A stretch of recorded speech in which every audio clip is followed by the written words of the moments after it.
Hi everyone, welcome to MLT learners. मेरा नाम विद्यांशा अरोड़ा है। मैं जयपुर सिटी से बिलोंग करती हूँ। आज जो हम एक टॉपिक पढ़ने वाले हैं उसका नाम है एसिड रेन। आज के इस लेक्चर में जो पॉइंट्स हम कवर करेंगे वो है इंट्रोडक्शन एसिड रेन का, उसके कौन से टाइप्स होते हैं और इन्वायरमेंटल इम्पैक्ट क्या है, मतलब उसका प्रभाव क्या है इन्वायरमेंट के ऊपर। ठीक है, तो आइए आज का लेक्चर हम स्टार्ट करते हैं। सबसे पहले बात करते हैं कि जो एसिड रेन होती है उसकी डेफिनेशन क्या है। ठीक है, acid rain refers to any form of rain, snow, fog that contain higher than normal level of sulphuric and nitric acid. Acid rain एक ऐसी रेन है, बेसिकली नाम से समझ में आ रहा है पहले तो, एक ऐसी रेन जिसका नेचर एसिडिक है। ठीक है, तो एसिड रेन ऐसी फॉर्म ऑफ, या तो हम इसको रेन कह सकते हैं, ये स्नो की फॉर्म में भी हो सकता है, ये फॉग की फॉर्म में भी हो सकता है। ठीक है, जिसमें नॉर्मल से ज़्यादा लेवल हो आपके सल्फ्यूरिक एसिड का और नाइट्रिक एसिड का। ठीक है, मेजरली सल्फ्यूरिक और नाइट्रिक एसिड का अमाउंट जिस रेन में ज़्यादा है उसे हम एसिड रेन बोलेंगे। ठीक है, it is caused by the release of sulphur dioxide and nitrogen dioxide. ये किसके कारण से होता है? सल्फर डाइऑक्साइड और नाइट्रोजन डाइऑक्साइड, मतलब SO2 और NO2 के रिलीज होने की वजह से ये होता है। ठीक है, into the atmosphere from human activities such as burning of fossil fuels, industrial processes, vehicles. ठीक है, एक्सेट्रा।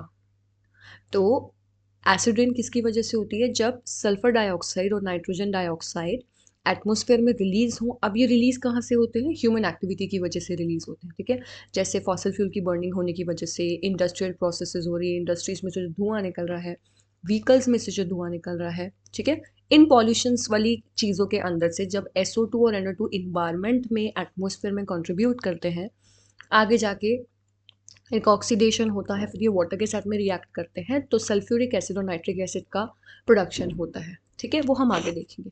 अब एक पिक्चर रिप्रेजेंटेशन के थ्रू हम इसको समझ लेते हैं।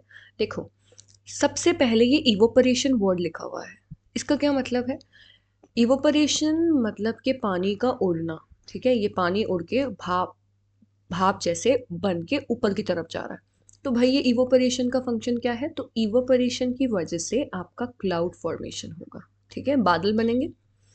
तो जब क्लाउड फॉर्मेशन हो गया पानी की वजह से, तो ये आसमान में जाके वहां कंट्रीब्यूट कर रहा है। दिख रहे हैं आपको टॉप पे ये। ठीक है, अब ये जो पूरा एरिया आपको दिख रहा है, ये क्या दिख रहा है? देखो, ये कोई एक इंडस्ट्री है जिसमें से स्मोक निकल रहा है। ठीक है, धुआं निकल रहा है। धुआं निकल रहा है तो उसमें NO2 और SO2 प्रेजेंट होगा, राइट। साथ ही साथ में ये एक अर्बन एरिया है। अर्बन एरिया मतलब जो सिटी वाला इलाका है, ठीक है, जहाँ पे व्हीकल्स वगैरह प्रेजेंट होंगे, तो उन व्हीकल्स के से अंदर में से भी, if this is a car, ठीक है, हाँ लग रही है कार जैसी। ठीक है, तो इसमें से व्हीकल में से जो धुआं निकल रहा है वो, तो वो भी आसमान में जाके कॉन्ट्रीब्यूशन देगा, अपना एटमॉस्फेयर पे आएगा। तो आगे जाके फिर जब वाटर के साथ में रिएक्शन होगी इनकी, तो फिर ये H2SO4 सल्फ्यूरिक एसिड और HNO3 नाइट्रिक एसिड का फॉर्मेशन करेगा। ठीक है, तो देखो बादल के साथ में NO2 जाके मिल गए, आगे जाके H2SO4 और HNO3 का फॉर्मेशन हुआ।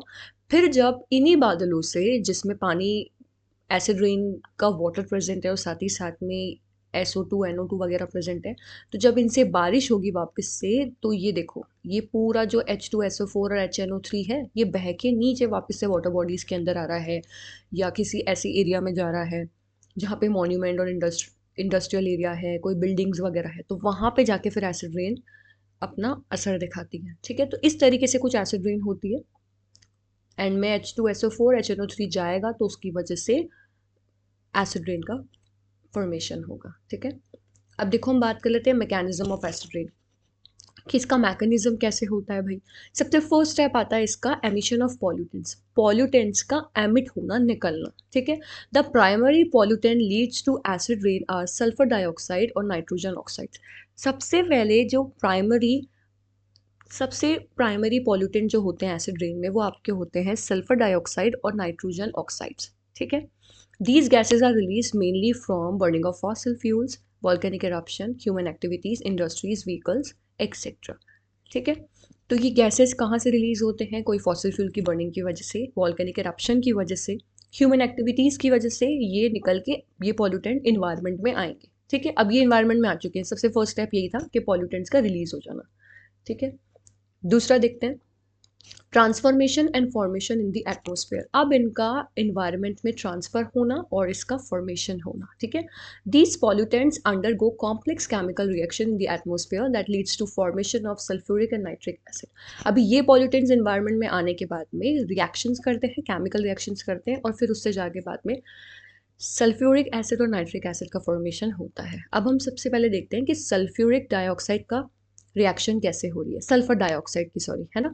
तो देखो, oxidation, sulphur dioxide is oxidised in the atmosphere to form sulphuric trioxide. सबसे पहले SO2 का ऑक्सीडेशन होगा एनवायरनमेंट में, उससे SO3 सल्फर ट्राइऑक्साइड का फॉर्मेशन होगा, ठीक है। पहले ये हो गया, उसके बाद रिएक्शन विथ वाटर, ये वाटर के साथ में रिएक्ट करेगा, तो उसमें क्या होगा, सल्फर ट्राइऑक्साइड रिएक्ट करेगा वाटर वेपर के साथ में और क्या बनाएगा, सल्फ्यूरिक एसिड, जो हमने पिक्चर रिप्रेजेंटेशन में भी देखा था, ठीक है। सबसे पहले यहाँ पर NO2 और SO2 है, इनका सेल्फ ऑक्सीडेशन होगा तो यहाँ पर SO3 बन गया, फिर आगे जाके ये वाटर के साथ में रिएक्ट करेगा तो H2SO4 का फॉर्मेशन होगा, ठीक है। कुछ इस तरीके से रिएक्शन चलती है, ठीक है। अब देखो, फिर जब सल्फर ट्राइऑक्साइड रिएक्ट करेगा वाटर वेपर के साथ में तो सल्फ्यूरिक एसिड का फॉर्मेशन करेगा, ठीक है। नेक्स्ट देखते हैं nitrogen oxides reaction. Nitrogen oxide की रिएक्शन कैसे होती है, तो नाइट्रिक एसिड का फॉर्मेशन कैसे होता है, नाइट्रोजन डाइऑक्साइड जब वाटर वेपर के साथ में रिएक्ट करता है तो नाइट्रिक एसिड का फॉर्मेशन होता है, ठीक है।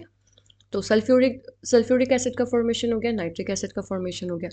अब these acid form in cloud droplets, rain, snow, fog and it become highly acidic. अब ये एसिड जाके क्लाउड्स में मिल जाते हैं, क्लाउड की ड्रॉपलेट्स में, जो भी बूंद वगैरह है उनमें मिल गए, रेन में मिल जाए, स्नो में मिल जाए, फॉग में मिल जाए, तो फिर इससे क्या होता है, जो आपकी रेन होती है वो बेसिकली हाईली एसिडिक हो जाती है, ठीक है।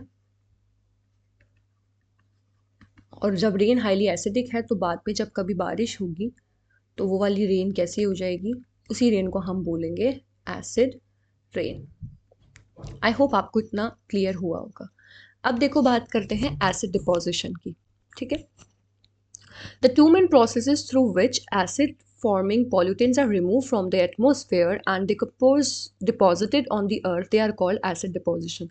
सबसे पहले नाम से समझ में आ रहा है कि एसिड डिपोजिशन का मतलब क्या है, मतलब एसिड का डिपॉजिट होना, और एसिड के डिपॉजिट होने के प्रोसेस को ही हम क्या बोलते हैं, एसिड डिपोजिशन, ठीक है। दो मेन प्रोसेसेस हैं जिसके थ्रू जो एसिड फॉर्मिंग पॉल्यूटेंट्स हैं जैसे कि NO2, SO2, ठीक है, वो रिमूव होते हैं एटमॉस्फेयर से और जाके अर्थ की सरफेस पे किसी बिल्डिंग वगैरह मॉन्यूमेंट पे जाके डिपॉजिट हो जाते हैं, उसी को हम क्या बोलते हैं, एसिड डिपोजिशन, ठीक है। Deposition occur when the acid forming pollutant dissolve in water. अभी इनका डिपोजिशन कब होता है, जब एसिड फॉर्मिंग पॉल्यूटेंट्स हैं जो कि NO2 और SO2 के जैसे, ठीक है, वो वाटर में डिसॉल्व हो जाए, वाटर में डिसॉल्व होने के बाद में ग्राउंड पर आए, ठीक है, ग्राउंड पे आने के बाद में प्रेसिपिटेट मतलब सेटल डाउन हो जाए किसी भी बिल्डिंग वगैरह पे, ठीक है। मतलब सबसे पहले ये जो भी पॉल्यूटेंट्स वगैरह है वो एटमॉस्फेयर में जाएंगे, आपके बादल में जाके मिल जाएंगे, फिर जब एसिड रेन होगी तो उसके साथ में मिलके किसी बिल्डिंग वगैरह जो है उस पर आके बैठ जाएंगे, ठीक है। तो उस डिपोजिशन को हम क्या बोलते हैं, एसिड डिपोजिशन, ठीक है। अब देखो, एसिड डिपोजिशन के दो टाइप्स होते हैं। एसिड रेन भी दो तरीके से होती है, उसी के टाइप है कि वेट डिपोजिशन वाली एसिड रेन और ड्राई डिपोजिशन वाली एसिड रेन, ठीक है। क्या फ़र्क है वो हम इसमें देखते हैं।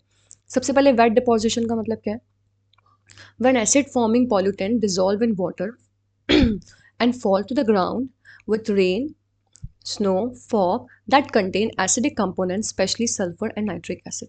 जब एसिड फॉर्मिंग पॉल्यूटेंट जो होते हैं जैसे कि NO2 और SO2 वो वाटर में डिसॉल्व हो जाए, ठीक है, फिर वो ग्राउंड पे फॉल हों, ठीक है, बारिश के थ्रू, किस फॉर्म में, रेन की फॉर्म में भी हो सकता है, स्नो की फॉर्म में भी हो सकता है, फॉग की फॉर्म में भी हो सकता है, जिसमें एसिड कंपोनेंट्स बहुत ज़्यादा है, ठीक है, स्पेशली सल्फ्यूरिक और नाइट्रिक एसिड का, तो उसको हम वेट डिपोजिशन बोलेंगे। बेसिकली जो नॉर्मल वो एसिड रेन हो रही है ना जिसकी वजह से पानी आ रहा है नीचे, उसी को हम वेट डिपोजिशन बोल रहे हैं, जिसमें आपका सल्फ्यूरिक एसिड और नाइट्रिक एसिड वहाँ रेन में मिलके नीचे आ रहा है, ठीक है।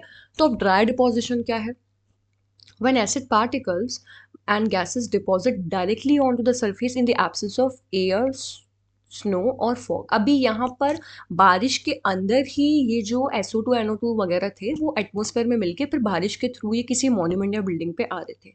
ड्राई डिपोजिशन में वहाँ पे रेन, स्नो या फॉग नहीं होती है, डायरेक्टली ये पार्टिकल्स अपनी रिएक्शन इन्वायरमेंट में करते हैं और खुद ही जाकर बैठ जाते हैं, प्रेसिपिटेट हो जाते हैं किसी भी बिल्डिंग मॉन्यूमेंट्स के ऊपर। ठीक है, इस पे रेन पहले नहीं आती, रेन बाद में आती है। और ये जो आते हैं वेट डिपोजिशन में, ये बारिश के साथ साथ ही आते हैं। ठीक है, या फिर स्नो या फिर फॉग के साथ साथ। Over the time these particles accumulate, accumulate का मतलब होता है इकट्ठा होना या फिर हम कह सकते हैं कलेक्ट होना। ठीक है, जैसे जैसे टाइम बीतता है, ओवर द टाइम ये पार्टिकल्स इकट्ठे होते हैं और जब बारिश होती है दे वॉश अवे, ये वॉश हो जाते हैं। ठीक है, कोई बिल्डिंग है उस पे पार्टिकल्स बैठे हैं और यहाँ ये बादल हैं और बारिश हो रही है। ठीक है, तो बारिश के साथ ये बह के आ जाएंगे, है ना। Causing acidification as they mix with rain water, तो जब यहाँ पर बारिश हुई तो यहाँ पे ये रिएक्शन शो करेंगे, रिएक्शन शो करने के बाद में एसिडिफिकेशन रिएक्शन होगी, एसिड प्रोडक्शन होगा। ठीक है, ड्राई डिपोजिशन में ये होता है जब वो रेन वाटर के साथ में मिक्स होंगे, और ये तो ड्राई डिपोजिशन में है, वेट डिपोजिशन में ऑलरेडी मिक्स होके आता है। ठीक है, अब देखो इम्पैक्ट क्या है।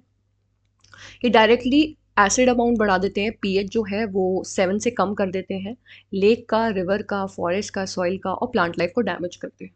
ऑब्वियसली प्लांट लाइफ पे इस पे असर पड़ेगा ही, और साथ ही साथ में ह्यूमन लाइफ पे भी इस पे फर्क पड़ेगा। ठीक है, ड्राई डिपोजिशन का इम्पैक्ट क्या है, it can damages leave by coating them with acidic particle, इसमें कोई भी लीव पार्टिकल वगैरह है ये उस पर प्रेसिपिटेट होके बैठ जाएंगे। हाय कैसी लीव बनी है।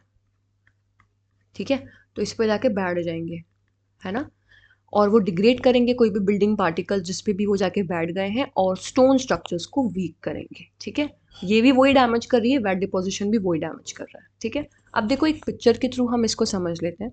एक इंडस्ट्री है, उसमें से ये स्मोक निकलता हुआ दिख रहा है आपको, तो स्मोक के अंदर, एक second, let's change the pen, yes, तो स्मोक के अंदर SO2 NO2 वगैरह है। ठीक है, ड्राई डिपोजिशन के अंदर क्या होगा, ये देखो अलग सा ये दिख रहा है आपको, ब्लैक ब्लैक सा, तो ये रिएक्शंस हो गई, और ये मान लो कोई ऐसी बिल्डिंग है उस पर जाके ये बैठ गया।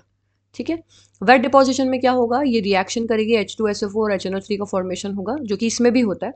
फॉर्मेशन होने के बाद ये बारिश के साथ में नीचे आएगा। ठीक है, और फिर किसी बिल्डिंग पे डायरेक्ट रेन के थ्रू आएगा। यहाँ पे रेन का फॉर्मेशन नहीं हो रहा है, मतलब बारिश के साथ नहीं आ रहा है, पहले पार्टिकल्स आ रहे हैं बाद में बारिश आ रही है ड्राई में। वेट डिपोजिशन में गीलापन है तो बारिश आ रही है। ठीक है, ये देखो व्हीकल में से भी NOx वगैरह सब धुआं वगैरह निकल रहा है। ठीक है, और ये बारिश होकर वाटर बॉडीज वगैरह में आ जाएगा, फिर उसको हम कंज्यूम करेंगे तो वो हार्मफुल है। इन्वायरमेंट पे क्या इम्पैक्ट है आपके एसिड रेन का, अब वो देखते हैं। ठीक है, acid rain leeches away important nutrients like calcium and magnesium and harm plant life. Soil का एसिडिफिकेशन करता है, सॉइल में एसिड का अमाउंट बढ़ाता है। कैसे, एसिड रेन जो इंपॉर्टेंट न्यूट्रिएंट्स होते हैं सॉइल में, जैसे कि कैल्शियम और मैग्नीशियम, इसको रिमूव कर देता है, निकाल देता है, जिससे फिर प्लांट लाइफ डैमेज होती है, क्योंकि प्लांट लाइफ को इंपॉर्टेंट न्यूट्रिएंट्स चाहिए, जैसे हमें भी ग्रोथ के लिए चाहिए तो उन्हें भी चाहिए। ठीक है, दूसरा है वाटर एसिडिफिकेशन। एसिड रेन क्या करता है, लेक्स वगैरह का, रिवर का, एक्सेट्रा पॉन्ड्स वगैरह का पीएच कम कर देता है। पीएच का आपको पता ही होगा, पावर ऑफ हाइड्रोजन, ये नॉर्मल अगर 7 पीएच है, तो पीएच 7 से अगर कम है दैट मीन्स वो एसिडिक लाइन में जा रहा है, और अगर 7 से ज़्यादा है तो वो बेसिक लाइन में जा रहा है। ठीक है, वो आपके एक्वेटिक लाइफ को अफेक्ट करेगा।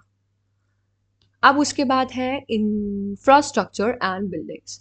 Acid rain destroy buildings, specially those made of limestone and marbles, as acid react with calcium carbonate in this material causing them to wear down। ठीक है, जो एसिड रेन होती है वो ऐसी बिल्डिंग्स को, वैसे बिल्डिंग्स को वो अफेक्ट करती है, स्पेशली उन बिल्डिंग्स को ज़्यादा ही अफेक्ट करती है जो लाइमस्टोन और मार्बल्स की बनी हुई रहती है। जैसे कि आपने ताजमहल का सुना ही होगा, एसिड रेन की वजह से वो येलो पड़ता जा रहा है मार्बल। ठीक है, क्योंकि वहाँ पे एसिड रिएक्ट करता है कैल्शियम कार्बोनेट के साथ में। ठीक है, और ये वाले जो मटेरियल होते हैं वो वॉश अवे होने लग जाते हैं, वियर डाउन, खराब हो जाते हैं। ठीक है, अब ह्यूमन हेल्थ पे इसका क्या इम्पैक्ट है, देखो, while acid rain itself doesn't have a direct impact on human health पे इसका डायरेक्ट इम्पैक्ट नहीं है, पर इनडायरेक्ट इम्पैक्ट है। कैसे, the pollutant that cause acid rain contribute to respiratory problems including asthma and bronchitis etcetera. ठीक है, acid rain का डायरेक्ट इम्पैक्ट नहीं है, इनडायरेक्ट इम्पैक्ट है। कैसे, ये जो पॉल्यूटेंट्स होते हैं एसिड रेन के अंदर, ये रेस्पिरेटरी प्रॉब्लम्स कॉज करते हैं, जैसे कि अस्थमा हो गई, ब्रोंकाइटिस हो गई। ठीक है, तो आई होप आपको आज का लेक्चर समझ में आया होगा। For more such videos, like, share and subscribe. Bye bye.